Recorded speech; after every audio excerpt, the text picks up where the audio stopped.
Om Shanti. Good morning. Today we shall be studying the Murli that we read yesterday in the deeper level, understand it, and take our journey further to how imbibe these Murlis. So we have Sneha Ben with us from Los Angeles. Over to you, Sneha Ben. Om Shanti and good morning, everyone. It's Sunday morning there, and I'm sure it's a day where you can really use your time to reflect on all the various points Baba shares, the beautiful treasures that he shares through his Murlis. So today we will be talking about the Murli that you all heard yesterday, which was about Holi and the cremation of the weak sanskaras. But before we start talking about it, it's important to understand what is churning all about. Baba always says, use the power of churning. Churning is important. And why do we really need to do that? And it's for us to understand that everything around us is really going in cycles. Time is going in cycles, and even drama is going in cycles. And we know everything is going to repeat. Baba says history and geography will repeat again and again. And what Baba wants us to do is even make our thinking process cyclic. Because right now our thinking process is more of like we move from one thought to another, but sometimes there's no relation between the first thought and the second thought, right? The intellect is really jumping here and there. So what Baba wants us to do is make our thinking process also cyclic. That's why Baba uses the word manan chintan, the churning, which means take one point, go into the depth of it, and then come out with an understanding of what it really is. That's a pick up one point, go into the essence of the whole, pick up a point which is really the essence, go into the expansion of that whole point, and then come back to the essence. But this time when you come back into the essence, you have a deeper understanding of that point. And this is what Baba wants us to do. If you see, when we ride a bicycle, as long as we are riding the bicycle, we're good.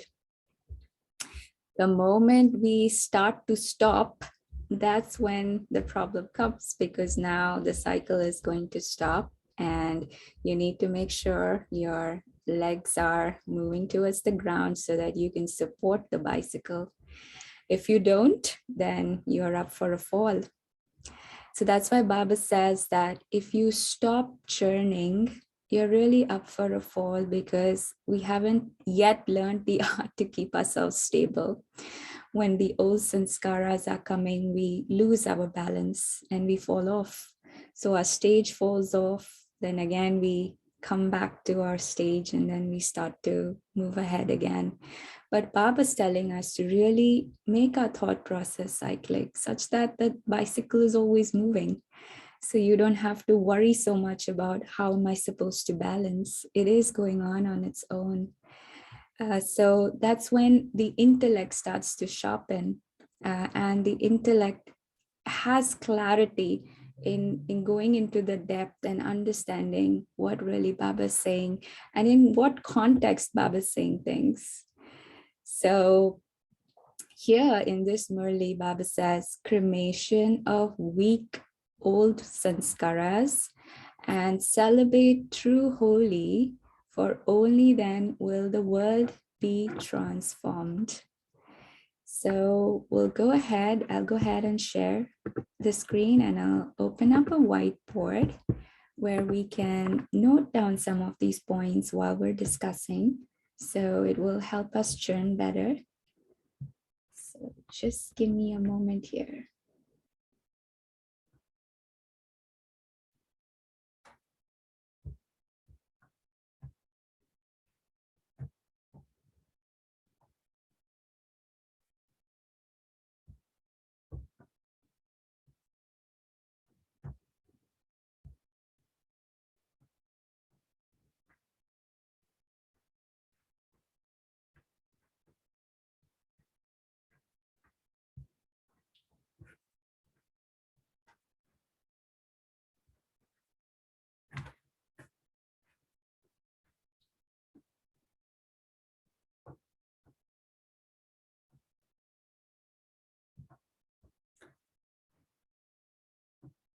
Okay, it looks like the pencil is acting up. So sometimes Baba says that the sadhana may not cooperate, but that shouldn't interfere with your sadhana.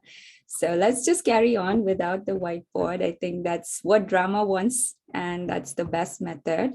So like we were saying, that when it comes to churning, it's important to have that cyclic thought cycle going on.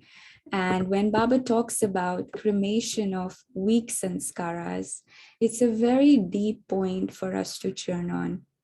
First of all, we need to go within and we need to check what all is there within us that needs to be transformed.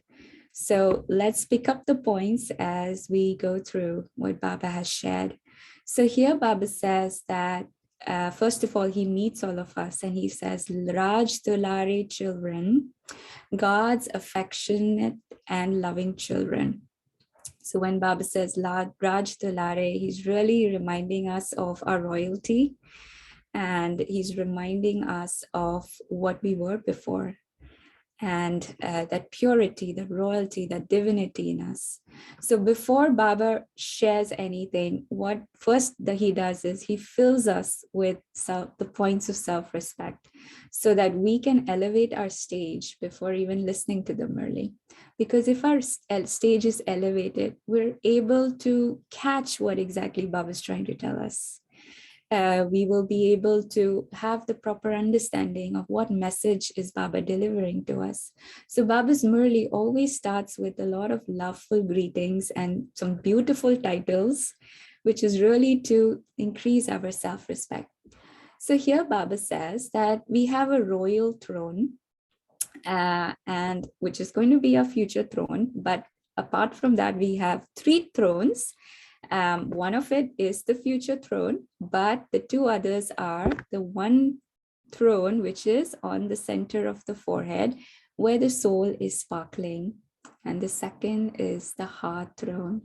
So what Baba is saying here is, yes, at the very moment, also you have a throne, but that throne is that you being in the center of the forehead, you being a charioteer, and you having the rails to all your sense organs. We just had a sister who was sharing yesterday that her sense organs plays mischief with her, and especially she mentioned about the tongue, where she craves a lot for things.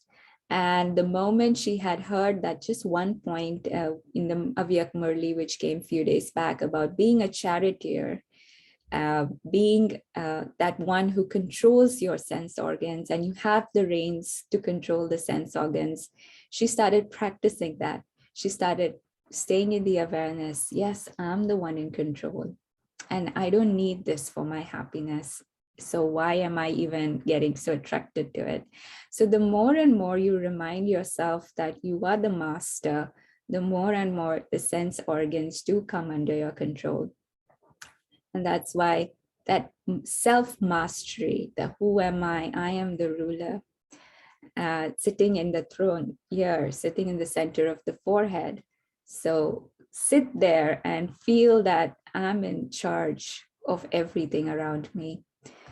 My sense organs, my subtle energies like mind, intellect, and sanskar.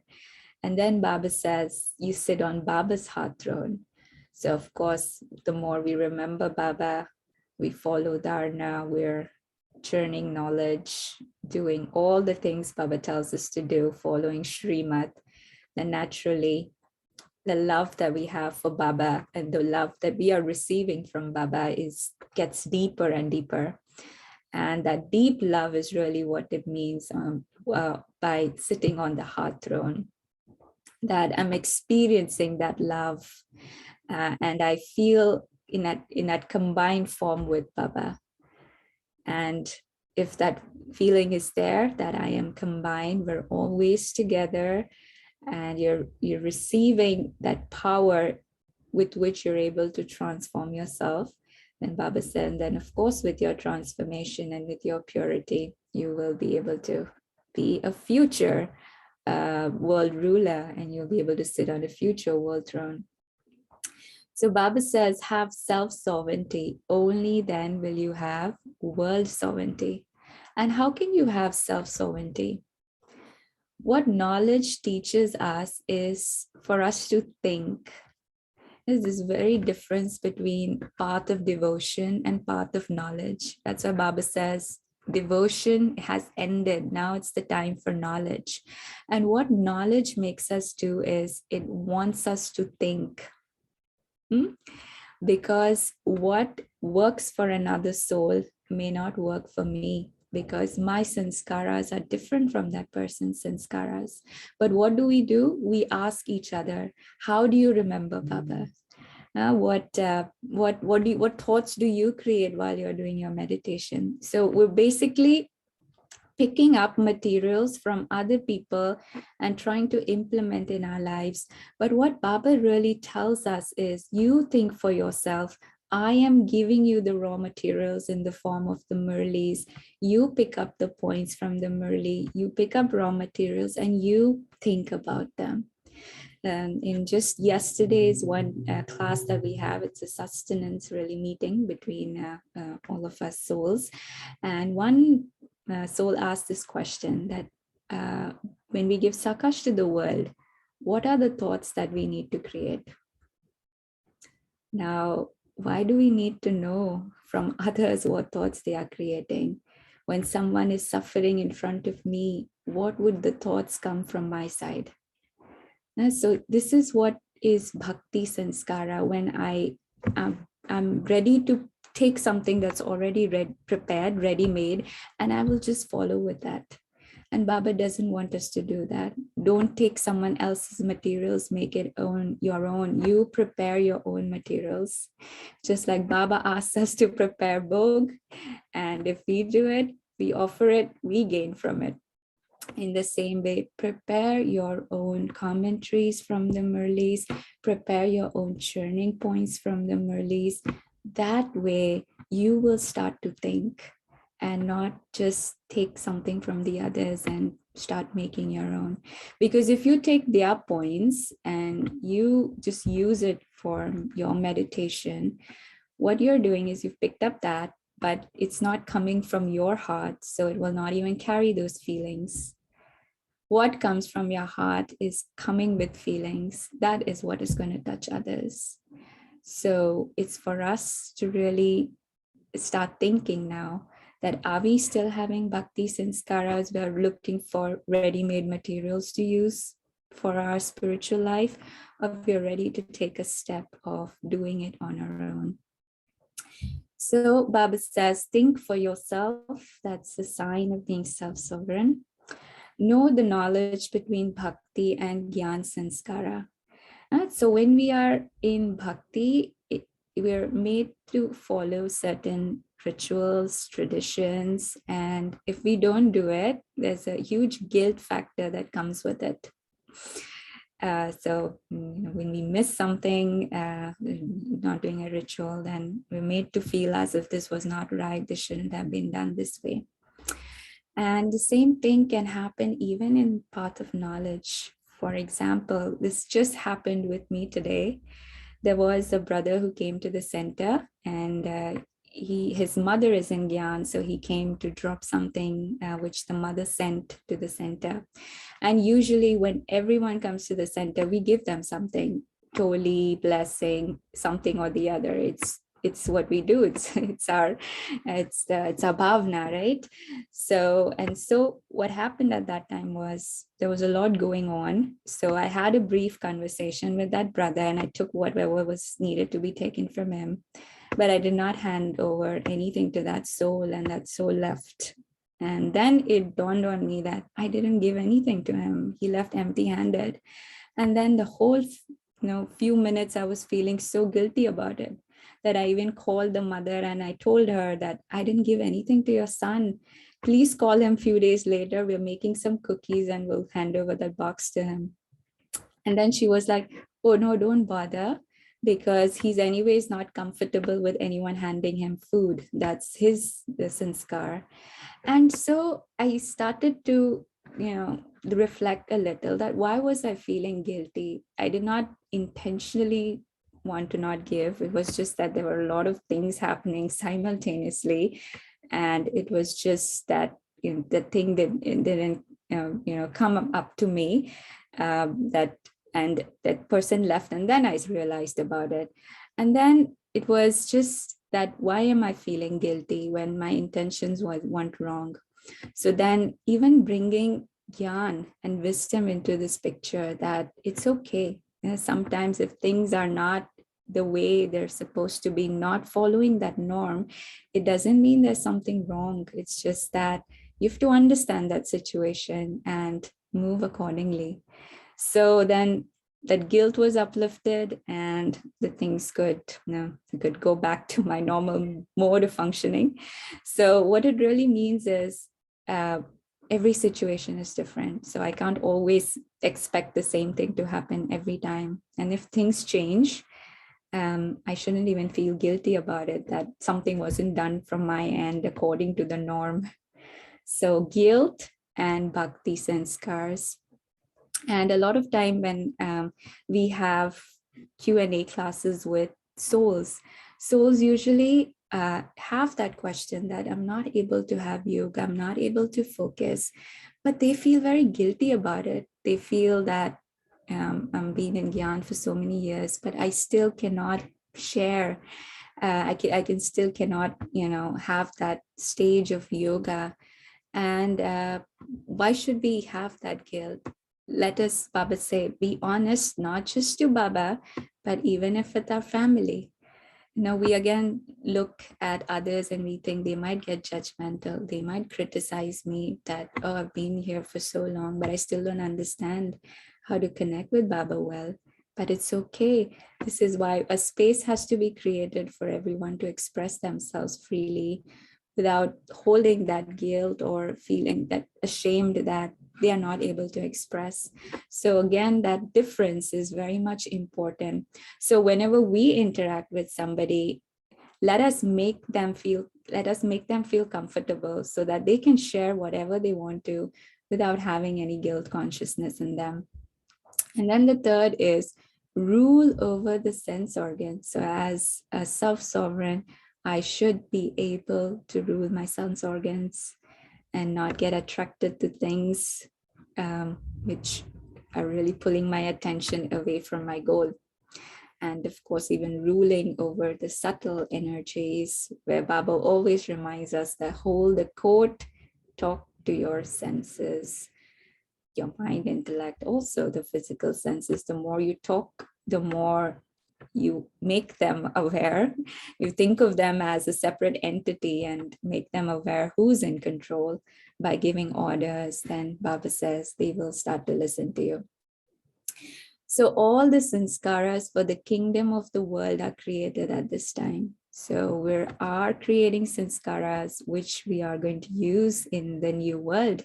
So Baba says, one kingdom, one religion, law and order, peace and happiness, kingdom full of prosperity. So these are some of the sanskaras which need to be adopted for us, which we need to create at this time and will be used by us in the new world.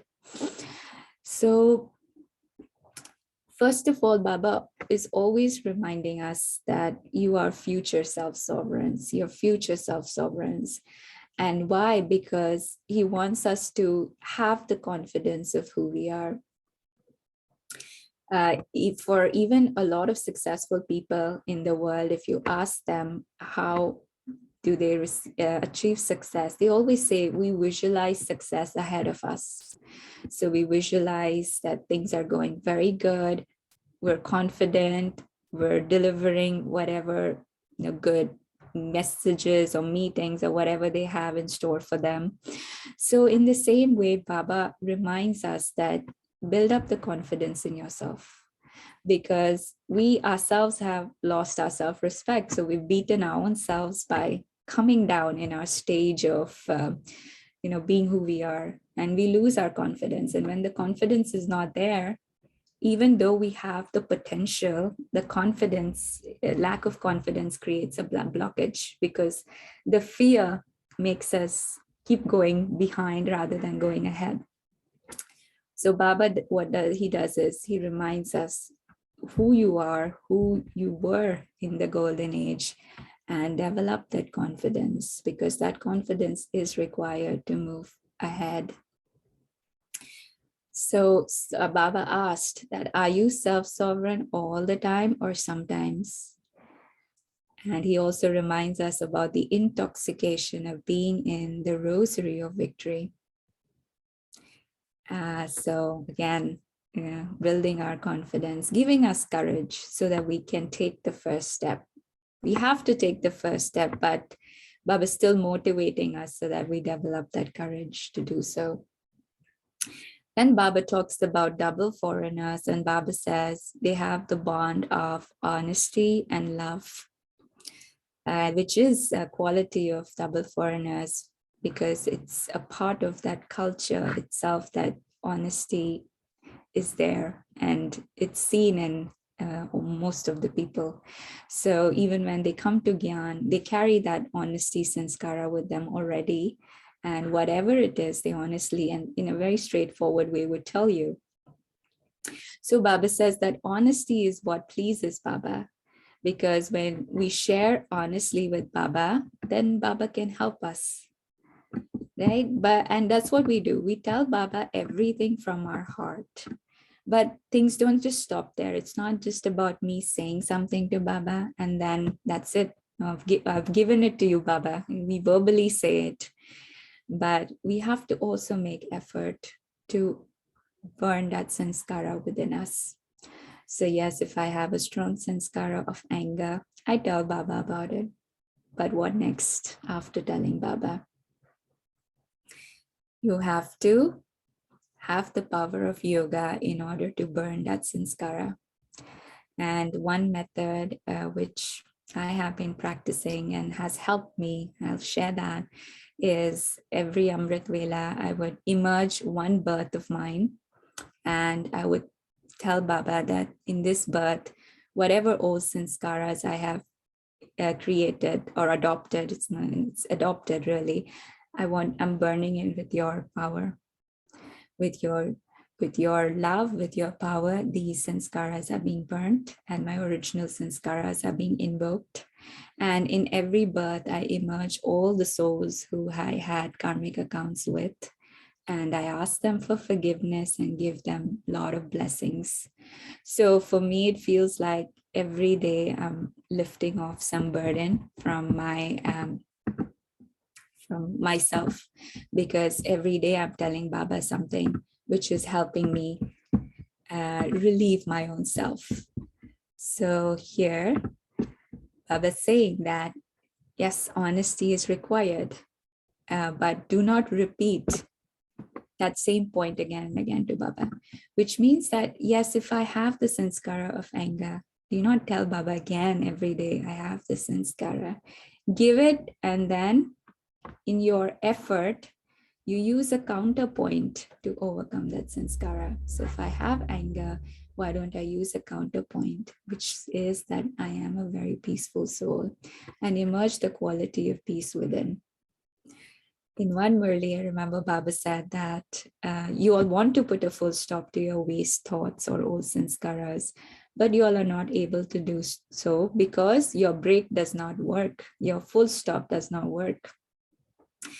And if the full stop doesn't work, you have to steer the car. If you're pushing the brake, it's not working, which you have to move the car to another direction so that you don't hit the object which is in front of you. And this is what Baba tells us to do, that yes, if the old sanskaras emerge, I have to change my thinking pattern.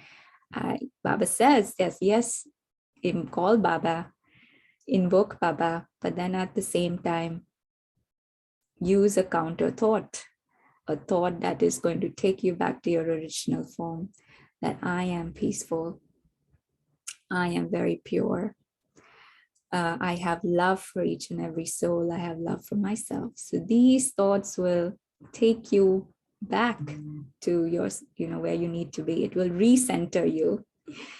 That's really required in order for us to stay focused on what train of thoughts do I want to create and sustain within me. When we use the GPS, you will see that there are many times that we'll try to scroll up and down and see what's the way ahead, what's the traffic look like.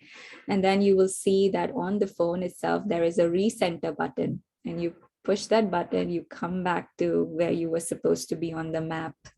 So it's the same here. We get deviated with our chain of thoughts. So it's for us to hit the recenter button and come back to our original stage and create the thoughts which help us stay in that stage. So it's for us to find those points that are helping me come back to my stage.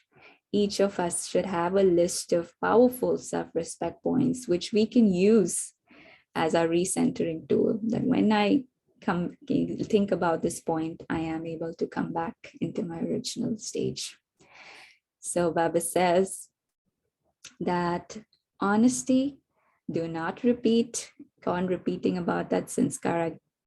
Tell Baba, but now find a way to counter that sanskara.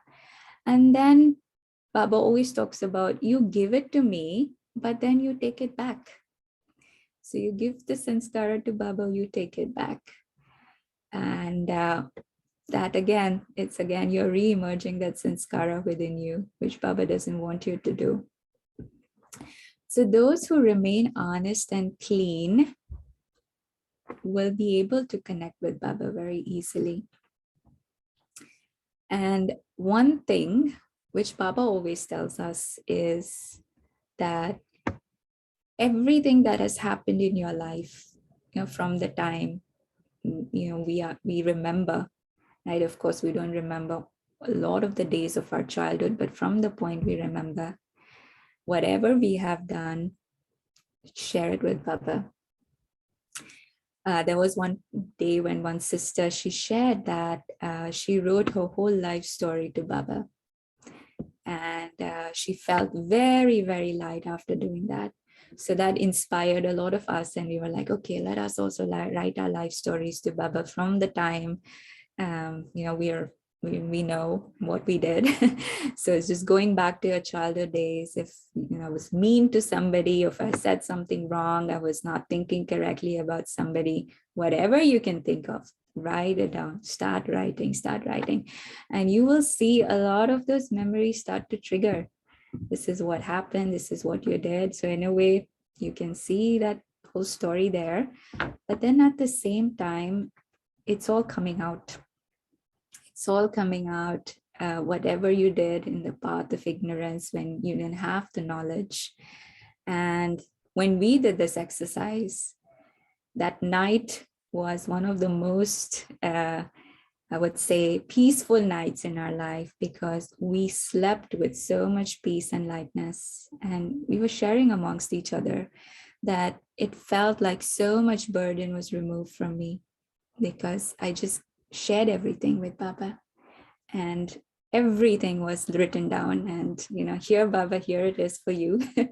So the more we do that, and it's important for us to write rather than just tell Baba through our thoughts, because when we are sharing with Baba through our thoughts, again, the thoughts we have the tendency of jumping from one topic to another. So to maintain that chain, maybe something which may not happen, but when we write things down, we start to maintain a chain. And then you see that how very beautifully you're able to connect the things, the scenes of what happened in your life one by one. And then when given to Baba, it's like, okay, here it is for you. And in return of it, what you get is a lot of lightness and peace. So Baba says, those who are honest will quickly be able to remember the Father. Honesty is lacking in our subtle thoughts or in dreams. So even in thoughts, Baba is saying subtle thoughts. I mean, thoughts are already subtle, but how can it become more subtle than that? But what Baba is saying is one is at a superficial level and then the other is in depth. And whatever is in depth is more subtle. So we can just tell Baba that, okay, this is it, this is for you. But while giving it to Baba, also find a way on how you are going to make effort to destroy that. Because if you just give it in a very superficial way and you're not making any effort for it from your end to go, how is it going to go? That's why Baba was saying it will repeatedly come, but you repeatedly shoo it away. And repeatedly shoo it away until the point it doesn't come back to you anymore. So Baba says, one kingdom. Do we have one kingdom within? So are all the sense organs cooperating with me? Baba says that you think something, but you do something else. So is that a harmonious kingdom where you're thinking something, but something else is really happening through our words and our deeds? So, and Baba says, is it Maya's kingdom or is it your kingdom? Because if it's my kingdom, I sit on the throne. It's not that the throne can be shared by two different entities. It has to be one person. So it's either me or Maya. But what we do is we go into duality. And again, duality starts from the copper age, starts from the start of devotion. So it's like there is happiness, there's sorrow, there's purity, impurity, that's duality. So what Baba's asking us, are you still in the duality mode? Where one time it's you ruling, other time it's Maya ruling, or have you really become a self-sovereign where it's you who the ruler is? So that's about kingdom. Then Baba talks about religion. Dharna, is there purity in my thoughts, purity in my dreams?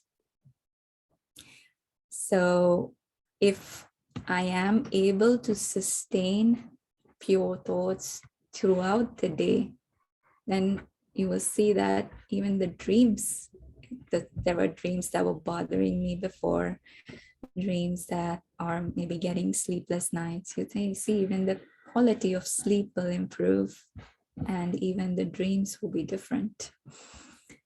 So it's for us to really realize that even our dreams convey a very strong message, though we don't remember most of it. Sometimes it's just very vague, but they deliver a very important message that what's deep down within me. And one sister here at the center, she used to get one particular dream very often. And the dream was that she is missing to take a bus and the bus is moving. So the bus is moving and she's running to catch the bus. And she got that dream many times. And she was wanting to know what's the deeper meaning behind it. And one day she sat and she reflected on it in front of Baba. And it made her realize that there are a lot of things that were left up till the last minute. And just like when we pack bags to go for traveling, some do pack a few days in advance and keep it all ready. Some do it very last minute. So it's just last minute, it's all in haste and we're trying to get it all done in short span of time. So what it really meant was don't procrastinate, do things at the right time so that towards the end, there isn't the feeling of haste. Yes, so again, something even from our dreams that we can learn. But what Baba's really saying that now our dreams have to move towards the purity side. Yes, so of course the thoughts will definitely influence our dreams. So Baba says here that law and order. So he spoke about law and order. So Srimat, are we doing as per everything as per Srimat? And when we speak about Srimat, we have to, again, be in a position where we can follow as per what Baba is telling us, but also think for ourselves. Right? So it's a balance where am I thinking as per Srimat? And is that thinking making me feel independent? Yes, so independence means I am able to deliver my feelings to others. And it's always, of course, when I deliver it in a soul conscious way, but not always holding back my feelings, thinking that, oh, I should be listening to others, and I should be making them happy. You can make others happy, but you can also do it by being able to express yourself. So that balance of child and master, when you're supposed to listen to others, but when you're also able to deliver a message to others or an advice to others based on your experience. So there has to be a balance between that. So Baba says that super sensuous joy is not based on facilities. So when Baba says it's not based on facilities, definitely super sensuous joy means you've gone beyond your senses. And we use our senses to experience happiness from facilities. So when we are beyond our senses, and going beyond our senses really means that the mind and the intellect are working together to make me experience something. It's not my physical senses who are helping me experience something, but it's my mind and my intellect. That's why super senses, which are my mind and intellect, are really being used in order for me to experience bliss.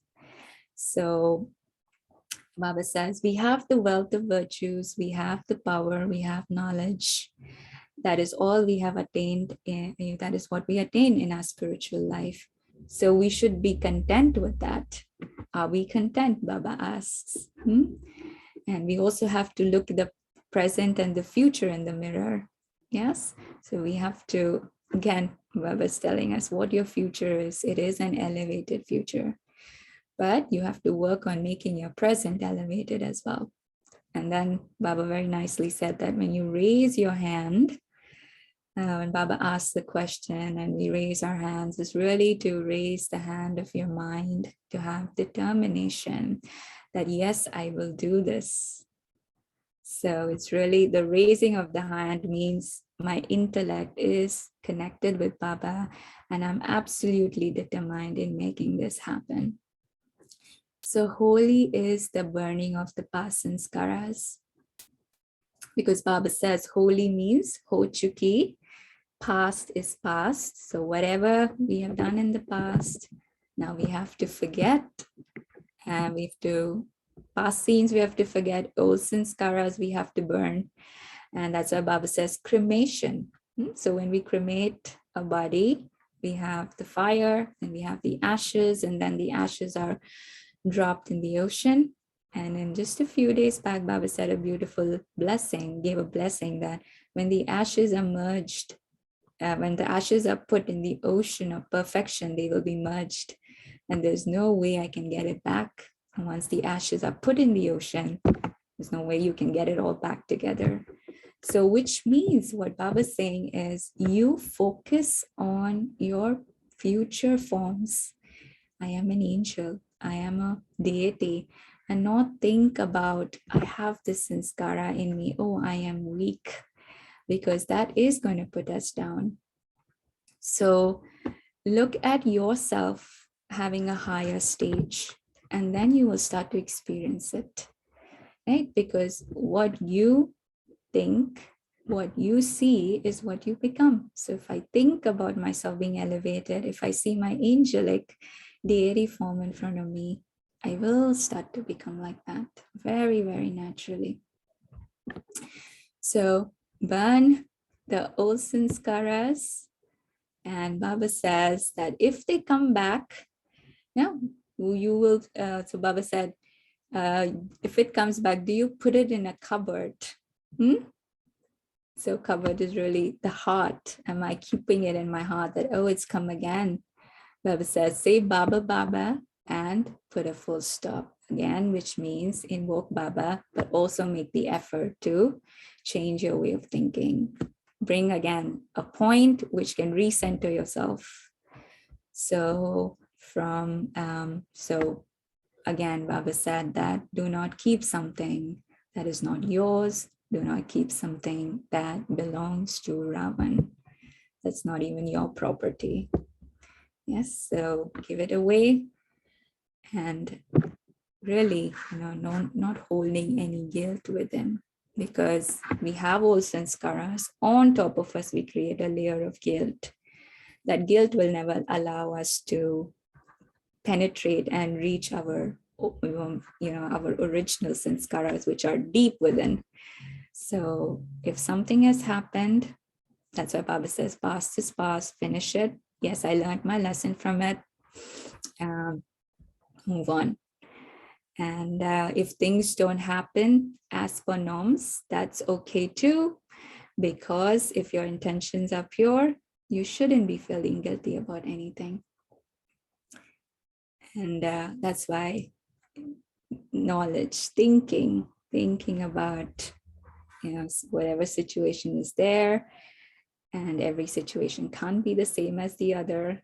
So adopting yourself to as per what the situation is in front of you.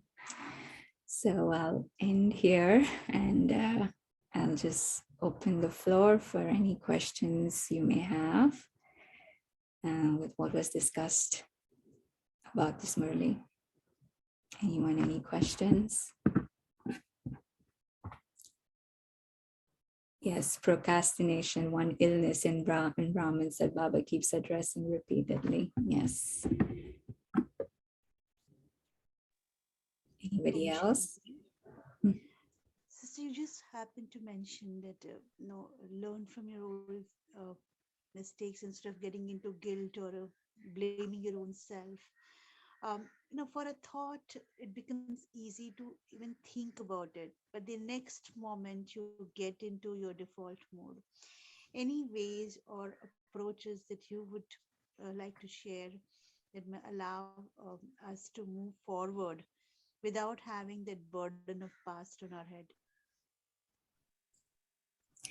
I think it's all about talking to your own self here, really, that my intentions weren't wrong towards anyone.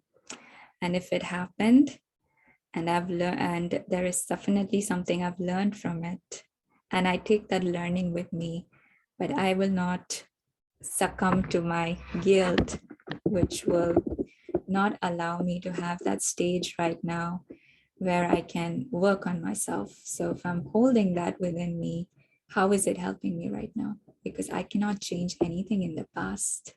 So it has happened. So for me, again and again, I have to remind myself, is this doing any benefit for me? It's not. So, okay, again, invoke Baba, and again, think of a point which can help you become stable in that stage. So Baba says that even the things that have gone bad can be reformed, which doesn't mean I can reform something that happened in the past. But what Baba says that is, if something of the same nature comes in front of me the next time, I have a better understanding and clarity of how to handle it. So first, the reformation happens within, because I understand what I did, and I take a determined thought not to do it again. So all I can tell myself when the guilt is coming, that I'm a different person now, I have better understanding, and I'm learning, and it's okay. It's okay if things happen which which were a mistake from your end. It's okay. We're on this journey and we're not become perfect yet. So even giving yourself that space where you can accept mistakes, that it's okay, right? Let me learn and let me not be harsh on myself. And because as Baba's role is that of being an ocean of love. So even if he sees us making mistakes, Baba doesn't intervene, because Baba knows that we are learning and there is a deep, pure desire within us to change. So what Baba gives us is he gives us space that you have total freedom to do what you want to do. But I know that there is pure intention in each and every one of us to grow and to reach that stage Baba wants us to. So if Baba's giving you the space, why don't you give yourself the space and be like, okay, it's fine. I did this, but now I'm learning, I'm growing. So I am I will forgive myself. I am forgiving myself. And I'm also giving a lot of love to myself. Thank you, sister, for that answer. I think that is just making oneself light and moving forward. That's the way to look at it. So that's wonderful. Thanks so much.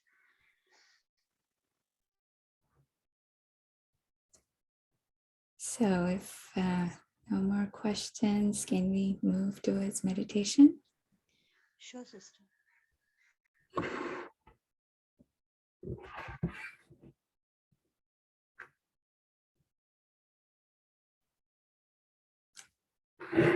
Shanti.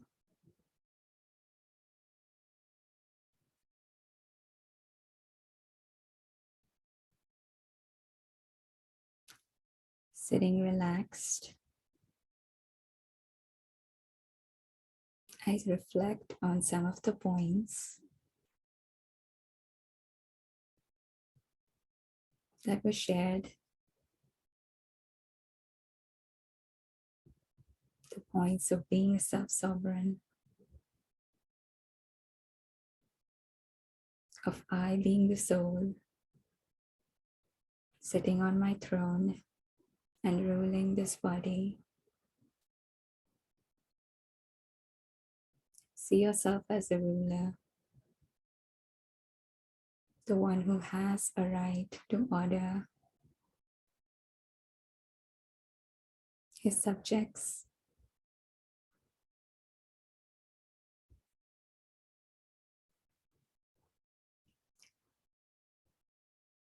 I, the soul,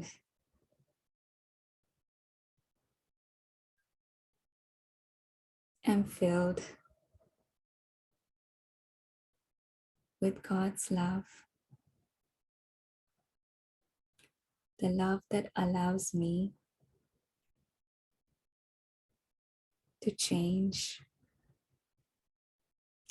and to forgive not just others, but also myself.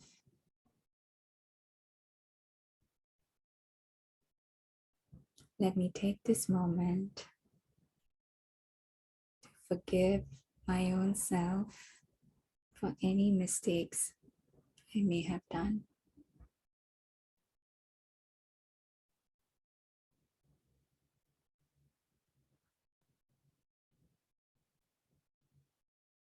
Just like Baba says, not to give sorrow to others. Let me not hold any guilt within, which gives me sorrow.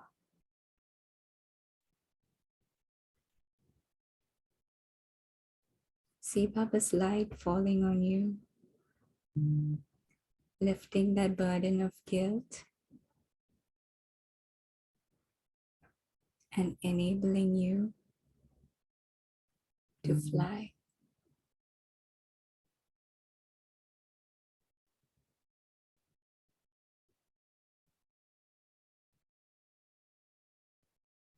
Baba gives us the space to grow. So let me give myself that space where I can learn and also forgive and celebrate the true Holi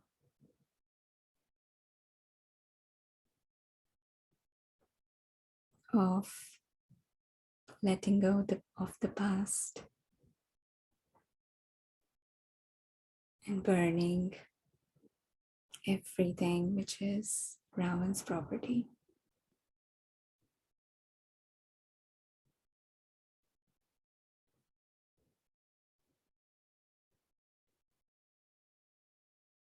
Om Shanti.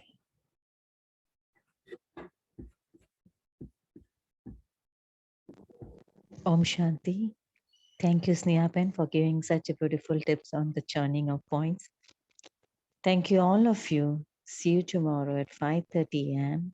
Have a lovely day. Om Shanti. Om Shanti.